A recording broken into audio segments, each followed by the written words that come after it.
Years ago, my parents made my brother and I a family cookbook for Christmas. Here's my dad explaining it. Well, of course, each family member, because years ago, gosh, I can't remember how long ago, we decided it was, it was difficult to just keep texting or emailing. Hey, can you send me that recipe recipes? again? Hey, remember that stuff you made, with the eggs? Can you send that to me? So Mom and I sat down and put together a family cookbook, which Very really comprehensive, may I add. comprehensive, but not sexy or fancy, as you know, at all. But what we tried to capture was, particularly for like grandparents, if we had a handwritten recipe, we had a photo of the recipe in their handwriting, as well as a story and possibly a picture, so you kind of knew the history of each one. The Humble Family Cookbook, in all of its, I quote, unsexiness, was made at a copy center and is made up of just simple computer paper and a plastic spiral.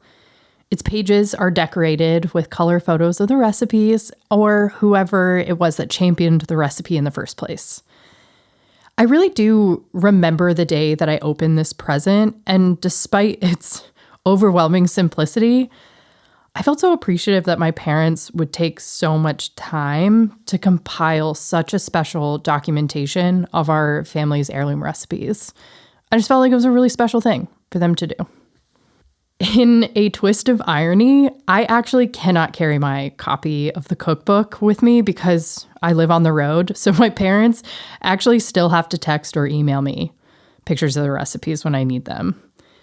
I'm sorry, Mom, Dad. I know that this completely defeats the point.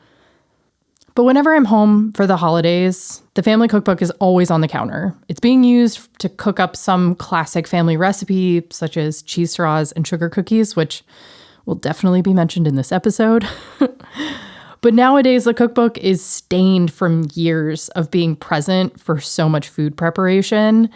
And there are notes that have been added into the margins. New recipes have been tucked loose into the pages that are just kind of being, waiting in the ranks to be added to the Crow Family Cookbook, 2nd edition. Of all of the recipes in that book, there is one that has taken on a life of its own. It's safe to assume that it's probably fed more people than any other, and its popularity with family and friends over the years has caused it to morph into something new every single time it gets passed on.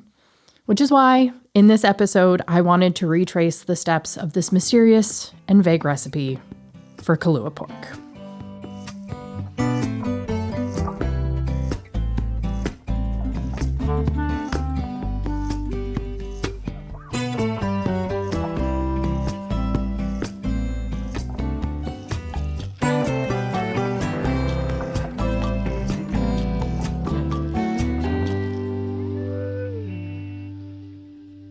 I'm already just thinking about this pork and salivating over here. Well, okay. So I don't know what it is about that, salty, it's just it has everything that I could want. This is my dear friend Amy of Tight Loops Fly. She is a fellow traveler, photographer, filmmaker. When was the first time you had Kalua pork? So I've actually thought about this a little bit because I feel like I'm also not totally sure, but I am pretty sure that the first time I actually got to have the Kalua pork was when you were filming with Carissa and Lindbergh for their series, and we came out to Joshua Tree and we actually had it left over. Oh. And that was the first time. I'm pretty sure. You're going to hear about this series a few times in this episode, so allow for me to explain. Our dear friends, Carissa and Lindbergh, they go by Gone Dirtin in their various social media channels. They hosted a series on the X Overland network called Gone Cooking. See what they did there? The premise of the show is that they take a guest for each episode and they take a beloved family recipe and they, in their home, will discuss the recipe's origins and they'll teach Lindbergh how to make this recipe. Then Carissa and Lindbergh take the guest camping, and Lindbergh makes a camp version of the same recipe. Lindbergh is very passionate about making incredible food feel accessible, and the show is meant to just demonstrate how easy it is to make delicious food and a diverse group of meals no matter where you are. I had the distinct honor of being invited on the show as a guest to share my Kalua Pork taco recipe. To quickly describe the finished product, just so you can kind of get an idea of what we're talking about, it's this incredible salty Hawaiian-style slow-cooked pulled pork that I love to serve in taco form. And then I love to top it off with a simple kind of apple cider vinegar style red cabbage slaw, and then chopped pineapple and a little bit of cilantro. Very simple, very delicious.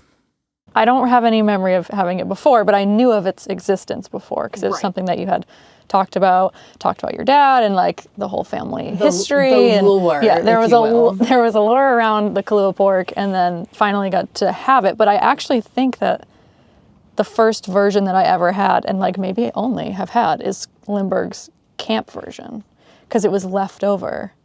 I do feel like my only memory is eating it at the house in Joshua Tree around like the big dinner table with everybody.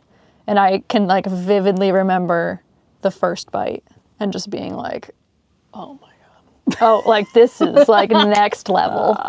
So that is my like fondest memory. I don't know if there's been some like crossover before, but it's not as distinct as that. Well, okay, because my next question was like, what was your opinion of it when you tried it for the first time? I feel like in my mind, and maybe it's like changed a little bit, maybe I was quieter about it in that moment because there were a lot of people, but I remember being blown away and like could not get over how incredibly good it was, and was so excited, but also like couldn't really talk because we were just shoving so much food in our mouths. As you do. I mean, that one instance stuck with me for how many years, and I thought about that meal so many times over. It's like the perfect combination of salty, like unctuous, pineapple, like everything coming together was like perfect in my mind.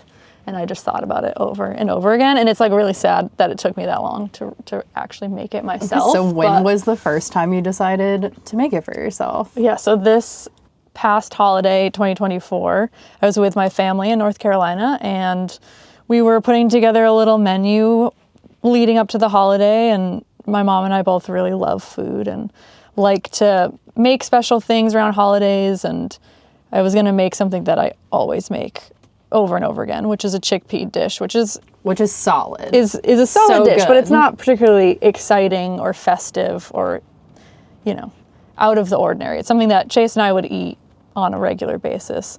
And then the pork just popped into my head because I know that my dad would love it, and like I couldn't stop thinking about the flavors and just became obsessed. And then it was like, I have to do this. I need to eat this because now I've like thought about it and now I'm craving it. So I'm going to give it a shot. I've never made anything like that before, and reached out to you, reached out to Lindbergh, got some feedback, some advice, and decided to go for it and made it on Christmas Eve. And my parents were blown away.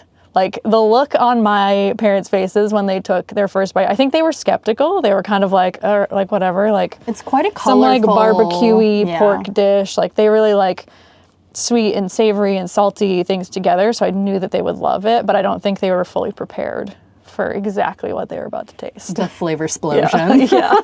Literal flavor explosion. Well, I think that I'm glad that you remembered it because we're on the road full time, it's legitimately difficult for us to make on the road. So it was kind of a unique opportunity to actually have access to like all the equipment and gear and being an oven. Yeah, well that's kind of the thing, right? Whenever you're in a house, you have to think about all of the things that you've been craving, all the things you've been wanting to make, things you want to bake, whatever, and take advantage of the kitchen setup. Then yeah, cooking something completely new to me, albeit ended up being pretty easy, which is amazing because it's something that I'll make over and over again. And I really feel like, based on the feedback from my parents, it will become a tradition in our house. You know, like I think that we ate it left over the next day. Like people could not get enough of it. So I feel like it started a new tradition in my family, and it'll be reserved for special get-togethers. Oh my God. That warms my heart so much. I feel like that is so cool. I just think that that's what's so interesting about food in general, is that it just has the power to like get people to sit down, enjoy something together, open up conversation. Because I felt like the one thing that like really struck me was you had mentioned the kind of like a bigger conversation that it opened up about. Yeah, well, then they wanted to know, like, what is this? Like, why are you talking about this recipe? Like, where did this come from? And then talking about our friends, talking about you, talking about Lindbergh, talking about the series, talking about your family and your dad and, like, living in Hawaii and, like, your upbringing. And then they had all these questions about you and about Lindbergh. And it just, the whole conversation was, like, about our friends and their history and their past. And I think that was really cool. And a good way for them to, like, you know, none of you have ever met my parents, so it was kind of a cool way to have like a... Honestly, I feel like that's probably the best way to meet me. Let's start there, because I feel like they already have, that's a great place. Yeah, it just sparked an interest in like, where does this come from? And like, what's the deal? Like, why are you so excited about it? And got to share a little bit of our road family and friends with my parents and my family. And yeah, it's something that like, I don't know, was talked about endlessly after it was gone and wishing that there was still more. And my dad was like raving, like, I would eat this on anything. I would eat it on rice. I would eat it just on a plate. Like, this is so good. He was just so excited. So it was a really cool connection to make with my parents. You know, we were on the East Coast. Everyone was so far away from each other. And obviously when we all became closer friends during the pandemic, we spent so much time together. We had holidays together because we couldn't go home to family. So then to like be with family and be so far apart from each other, but connecting in that way and like sharing recipes and talking about what we were making for dinners and for like special meals together. And I don't know, it just made it feel like we were all a little bit closer than we actually I also were. just feel like food is seemingly a large part of our friendship. Yes. In general. Yes. I'd say one thing that people, I would say probably all of you have noticed about me, when I find a food thing I love, I might love it to death, but I am very passionate about things that, like simple, well-made, quality, just tasty food. Next, I wanted to talk to Lindbergh just because him asking me to be involved in Gone Cooking as a guest is kind of the reason that Amy and her family now know and love the Kalua Pork tacos. So when I was thinking about this, when did I make this recipe for you for the first time? I, for the life of me, cannot remember. Okay, I do remember now, because it was during quarantine. Was it? Mm-hmm. It was during quarantine, and we were all together, and Camp Chef sent me the smoker. Oh. And so it was the first cook that we cooked in the Camp Chef, and you didn't add the liquid smoke because we were using a smoker. Yeah.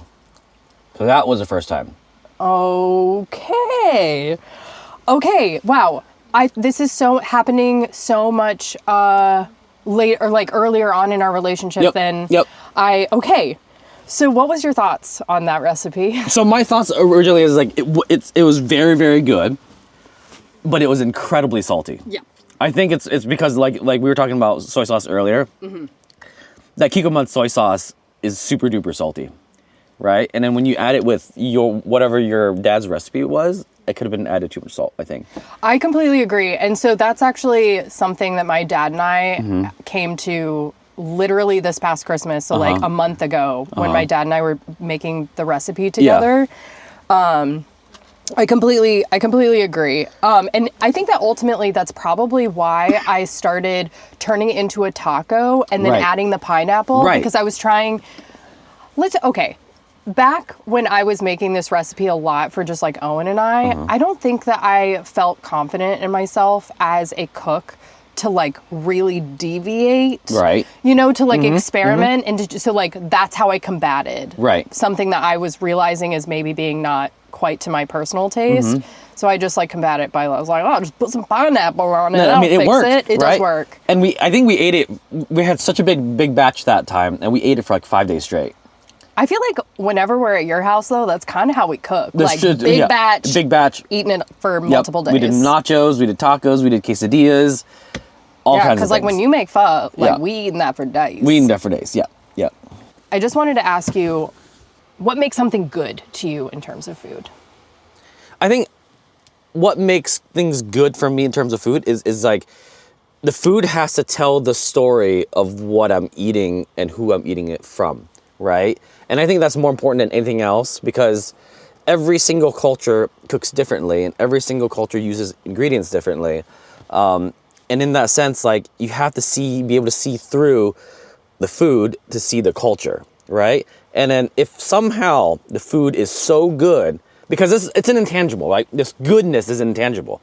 If somehow it comes through and it's so good and you could see the other side of what is the culture that made it originally, then I think that is what determines what good food is, right? But like it's very, very interesting because all of it's objective. Totally. Right? Because authentic food or traditional, I would say like authentic food is to me a myth, right? Because there is no authenticity within a certain range of food because everyone makes it differently, right? And so that makes you can make it in a traditional sense. Like I'm kind of making it in the sense that this one recipe could be culturally aligned as traditionally, but is it the original? Is it authentic? No, because mom makes it different than dad makes it, or like guy down the street makes it different.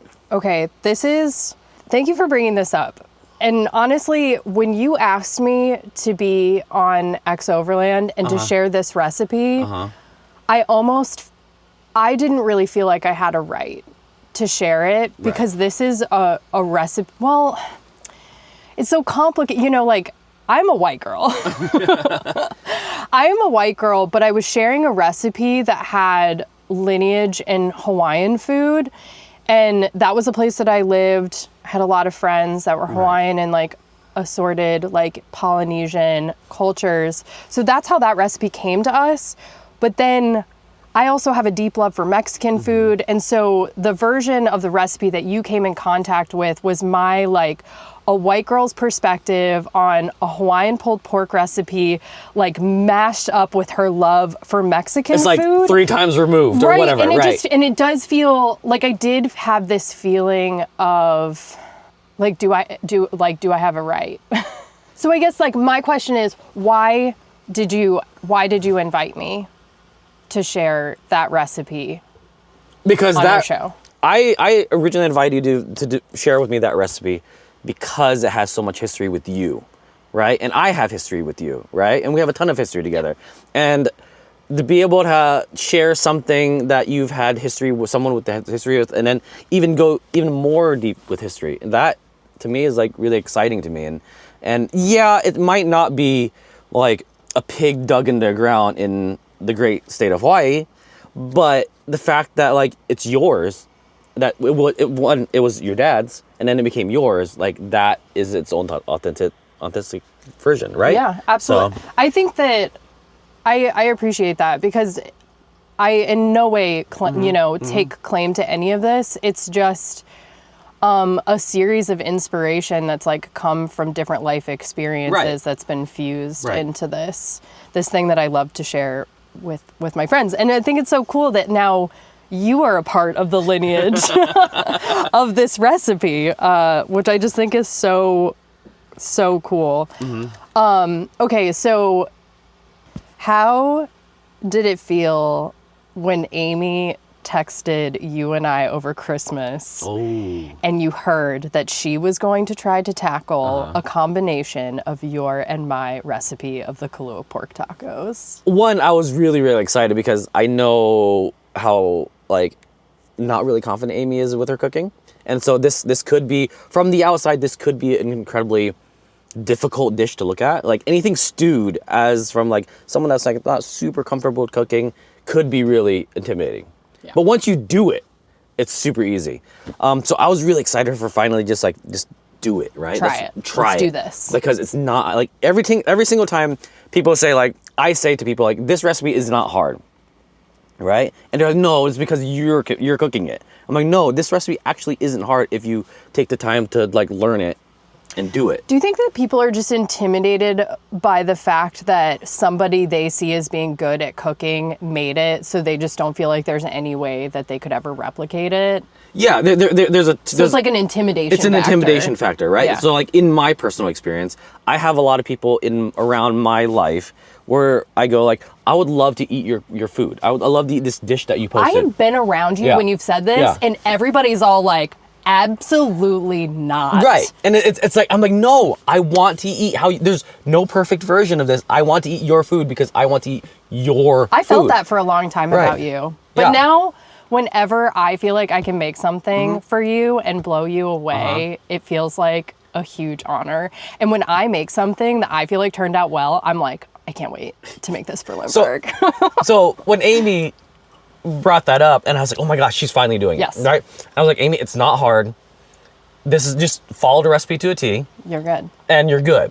And then she like texted back a little later, and she's like, it was phenomenal. Everyone loved it. It was the easiest thing. I couldn't believe how easy it was. It felt like such an honor, too, that she shared a recipe that I feel like originated in my family, then has become a real thing in my chosen family, and then she has taken that and shared it with her family. No, totally. It's I don't so know. special. I just think that there's something so beautiful. Like, I was very moved by that. And for it to be their Christmas dinner, felt like it was even more special. And then they had nachos the next day, too. Oh, so good. It was so good. I was just so excited about that. One more thing, and this is more of just like a comment that I wanted to make. And I just like wanted you to know, once again, I have told you this before, I feel like you have really instilled a sense of confidence in me in terms of food, to like trust my sense of taste. Right.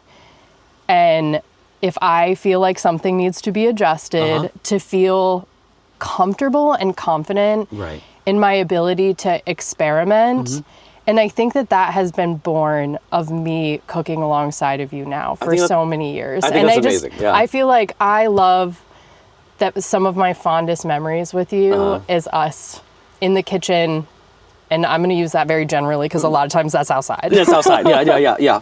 So I just like want to thank you for that, because I'm just like so thankful for you, and also being a part of like the evolution. Oh, that's so sweet. Of this like very special, like weirdly now come to be very special recipe. Right. Like, it's very strange. But I would say like if you love to eat, then you know how to taste. Yeah. Right.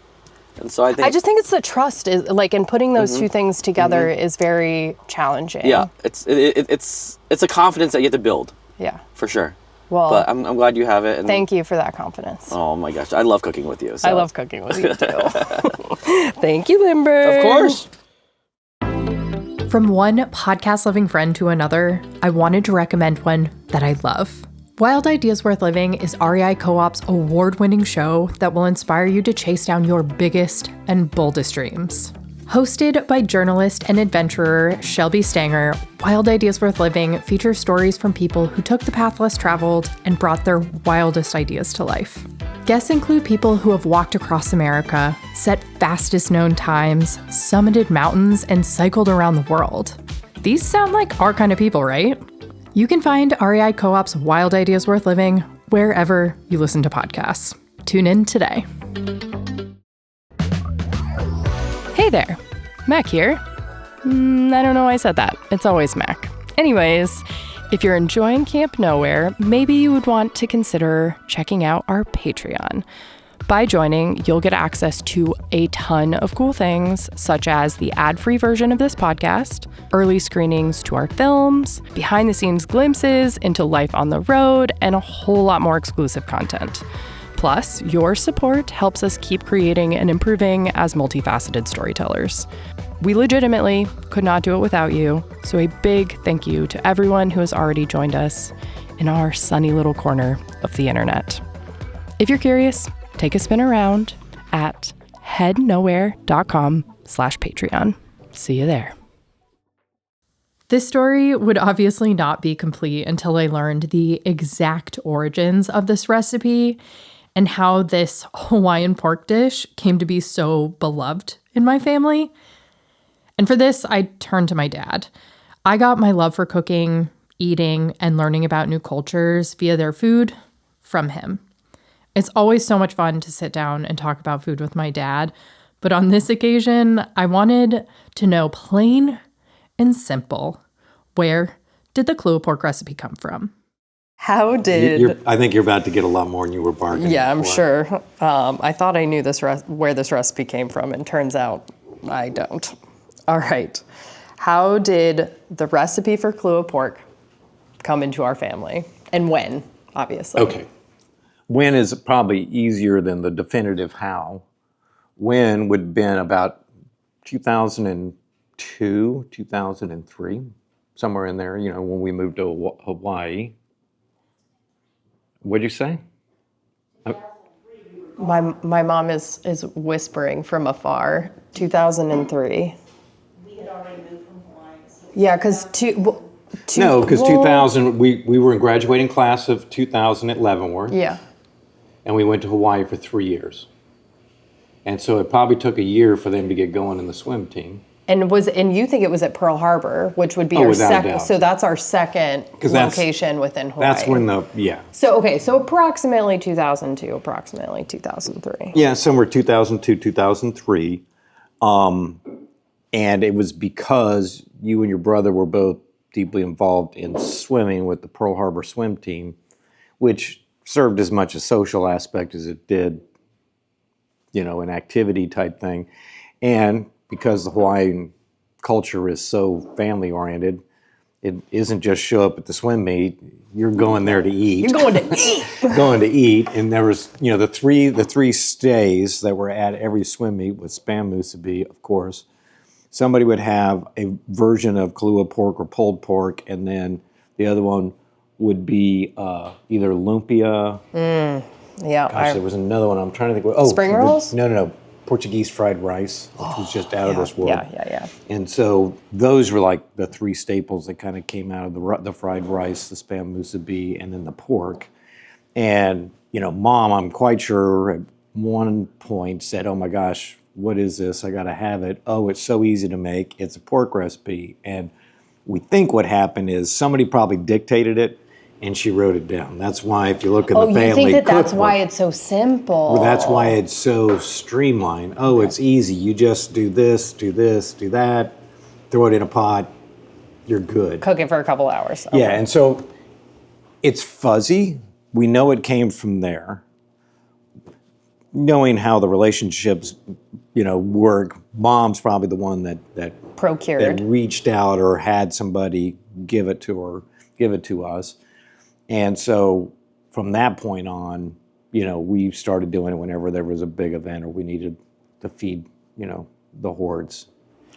So typically, this recipe is kind of one that you would utilize when you needed to feed a lot of people? Yeah, if you're having an event, people were coming over or you needed food for multiple days. Okay. As my dad mentioned, for any big family gathering or potluck that we went to, you could bet that the Crows were bringing Kalua pork. Served straight out of the crock pot, we would often pair it with King's Hawaiian sweet rolls and a combination of like any of the following, kind of like a Southern style slaw, a wide array of sauces, pickles, got to get the crunch in there. Years later, my family moved to Fort Rucker, Alabama, just a few months before I went to college. While there, my dad became the Outdoor Recreation Council president for the military base, where he kind of oversaw multiple different types of recreation, but one of them includes hunting. It was brought to his attention there had been a rapid declining deer population. And so he decided to have a study done to figure out why the deer population was so low. Stick with me here. I do promise that this is relevant to our story. So as we dug into it, we found out that we had two things. Too many coyotes on post. Oh, interesting. But more importantly, too many wild pigs and wild hogs. And if you go back, we did some digging. And back in the 60s, Fort Rucker, the hunt club had imported Russian boars into post for sport hunting because it's kind of a contained post, which was okay. But then about, I want to say in the late 90s, there was a family that had a hog farm that sat on the perimeter of the post. The father passed away unexpectedly, and the kids really didn't want to take over the business. And whatever the story was, somehow most of those pigs eventually escaped and got into post. And once they got into post, mingled with all the wild pigs that were there, the pig population absolutely exploded. Doesn't it also take, technically speaking, less than a generation for a domesticated pig to convert to being, because they change pretty rapidly when they're back Yes, out in going the, feral. in the Going feral, one of my brother's favorite terms. So, but they go feral, and I think it takes less than 3, or it can be accomplished in about 3 generations. And I will tell you, from all the pigs or hogs I saw on that post, you would see ones that look like a farm pig going through the woods, but the majority were either black and white or they were just solid black with long coarse hair. boar. Yeah, I mean, really, particularly all the boars. In fact, we had one monster one that a 16-year-old kid had killed that was on the post, and it weighed 600 some odd pounds. It was massive. We had to get a backhoe to get in to get it out. Oh my gosh. There's a whole other story that goes with that, but Okay, so there's an abundance. so there's a lot of yeah. hogs, and so the reason why I came into a lot of them, because as the Outdoor Rec Council president, we were trying to find a way to solve it and solve part of the issue, and it really got bad when they started eating all of the cabling that was on the firing ranges. Now, an impact zone on an Army base or a military base, nobody's allowed to go in there because there's unexploded ordnance in there. There's very controlled access routes that are kept clear. And so before the ranges would go hot, we realized that's where the hotbed was for all the hogs. As a courtesy, we reached out to the state of Alabama, to the governor and his representatives, and got permission to do what's called an eradication permit or an eradication. So you don't have to follow the strict hunting rules for hogs in that one. And we've had to send them recurring reports and stuff like that. So what that basically meant was you're going into the impact area, first light, to try to round up. We tried pens. Pens didn't work very well. And really it just came down to, we would invite hunters we knew and trusted to go in with us. And we always went in with the game warden. And the game warden's office on post literally had 2 walk-in freezers. Oh my God. Because I think it was 600 some odd hogs we took out of the impact area one summer. I mean, it was crazy how many were in there. And so we would bring them back, we would field dress them, hang them in the freezer, and he had a standing list of needy families there in the South Alabama area. So families could come and literally get a whole hog for free if they came and took it, but they had to go through a process and all that stuff. Well, because of that, I always had access to an abundance a lot of pork. hogs. Yeah, a lot of pork. And so when you have a lot of pork, that's when you quickly figure out what is your favorite part. Now, in wild hogs, the pork belly is not that, bacon is what pork belly gets turned into bacon. It's not really very good because they're not as fatty. They're very athletic. I'm telling you, wild pigs are some of the most athletic creatures I've ever seen. They're not attractive, but they're very athletic. But the pork shoulders and the tenderloins were just, kind of the favorite part. And so we had a lot of pork shoulders. And, sometimes they're called a Boston butt, but really it's the forward shoulder of the hog. And so I started playing with the recipe a lot every time, because you probably remember from the times at Fort Rucker, there was a lot of social events. And so every time we went, I was always taking a pork dish of some description, just because there was so much that needed to get eaten. So we had a chance to really play with the recipe and kind of refine it, if you will, to what it is today. So my dad wasn't the only one who was experimenting with the Kalua pork during this time. By then, I was in Savannah, Georgia, going to Savannah College of Art and Design. I was on the swim team. I had just met Owen. And I was always hungry and pretty much always broke. Typical college life, obviously. So when my parents would come to visit and watch me swim at swim meets, they would always bring me multiple bags of pre-made Kalua pork to feed me and my friends, hopefully for an extended period of time. I loved it because it was really easy to portion out and keep in the freezer and just pull it out as I needed it. But it was always the same base pork recipe. I think that some people in this world have a tolerance for eating the same thing over and over again. My husband, Owen, he is one of those people. He could eat the same thing over and over again and never tire of it. But me, on the other hand, I just have to switch things up. So this is when I started to find new and creative ways to eat this abundance of pork that I had on hand. And I started to make it into tacos. And I started to add in some new toppings to balance out all of the salty flavors to my personal taste. And that's pretty much the birth of my personal Kalua Pork taco recipe. Okay, I feel like the last thing I just wanted to, how does it feel, or what do you think about the fact that it's now taken on this life of its own and so many other people have? What I find particularly, there's two aspects of what I find entertaining. First of all, it has been entertaining as hell to hear your recollection of it all. Versus what actually happened? But think about it. Think about, I have tons of recipes from my mother or grandparents.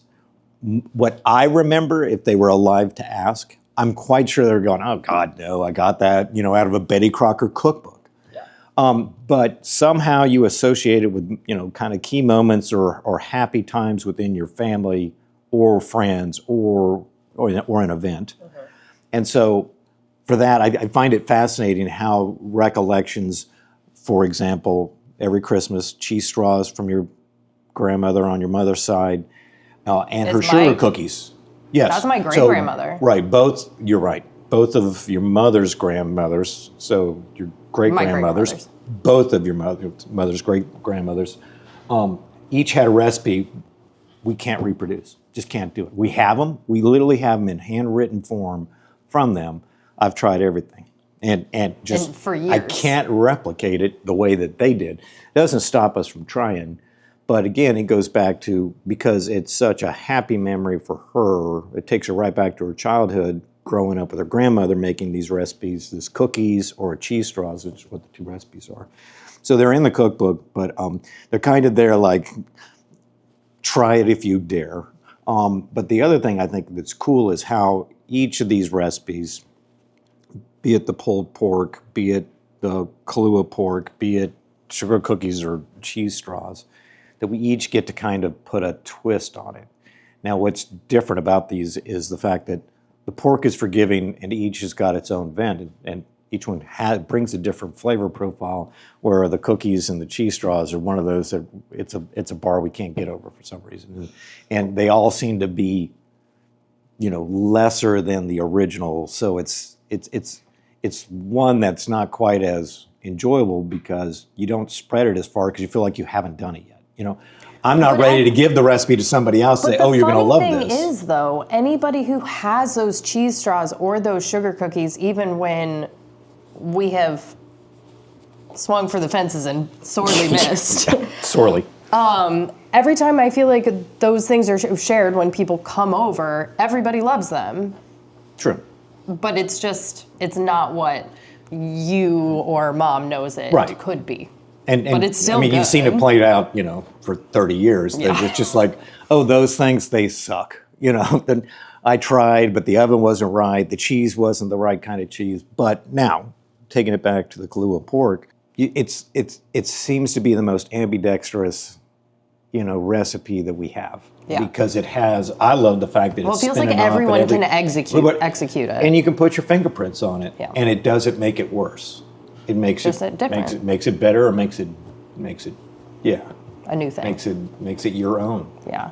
And I hope it keeps going, because it is such a good, and it feeds multitudes. Yeah. Or you can bag it up on Sunday and you got meat and lunch throughout the week. So that's it is a cool recipe. I think that what's so interesting about food is it feels like a history of the connections that you make with people, which are often over food. And sometimes it's histories that they don't even realize. No, they're participating in. Right. And maybe nobody really knows what the history is, but they have a belief in what the history is.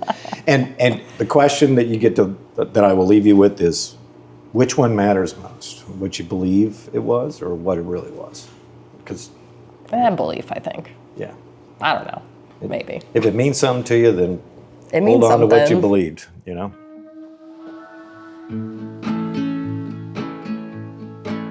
After interviewing my dad and getting a better understanding of the Kalua Pork recipe, where it has been, and maybe a little bit more of an understanding for where it's headed, we decided to make the recipe together for the first time.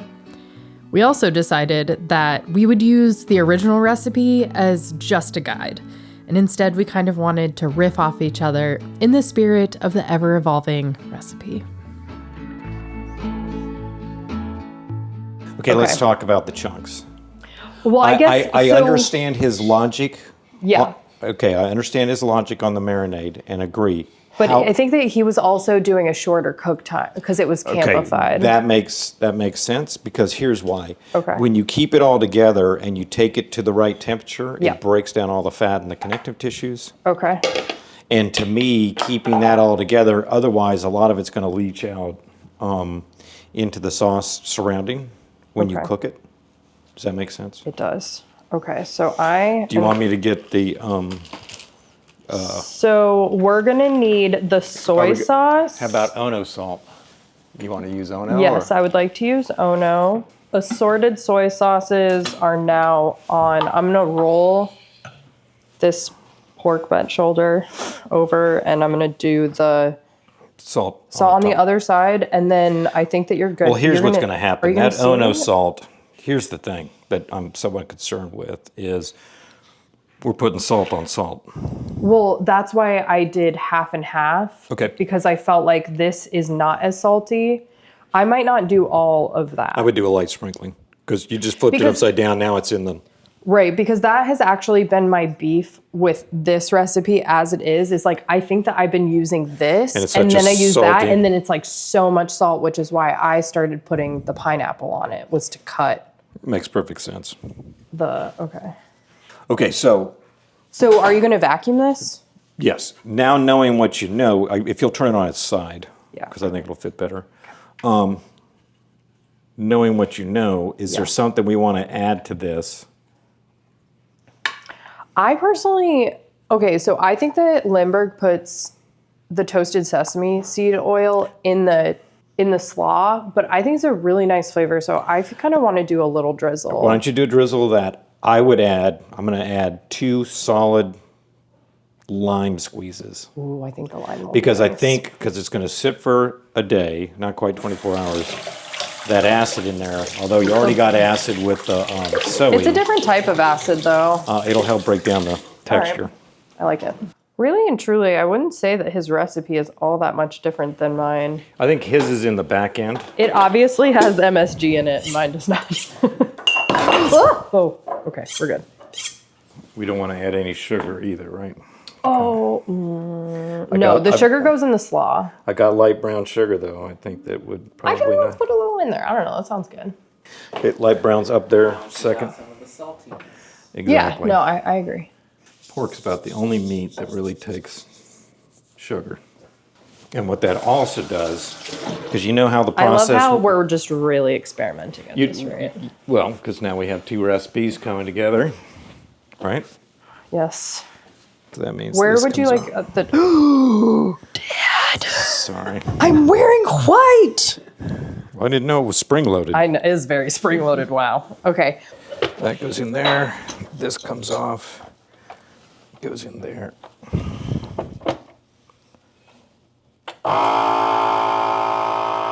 How do you know when it's done? You'll hear it. Oh. Okay, so in the fridge. This will, Good luck finding a spot. trust me, I know. Shake, shake, shake. And that's what we should shake it from time to time. Periodically. Just keep It's heavy. Okay. Okay, now we need to clear the dance floor.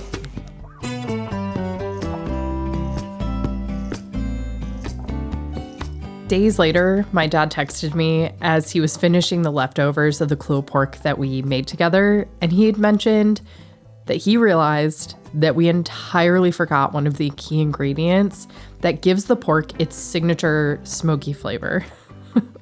Whoops. Even with that missing ingredient, we both agreed that it turned out to be one of our strongest batches of Kalua pork either one of us had ever made.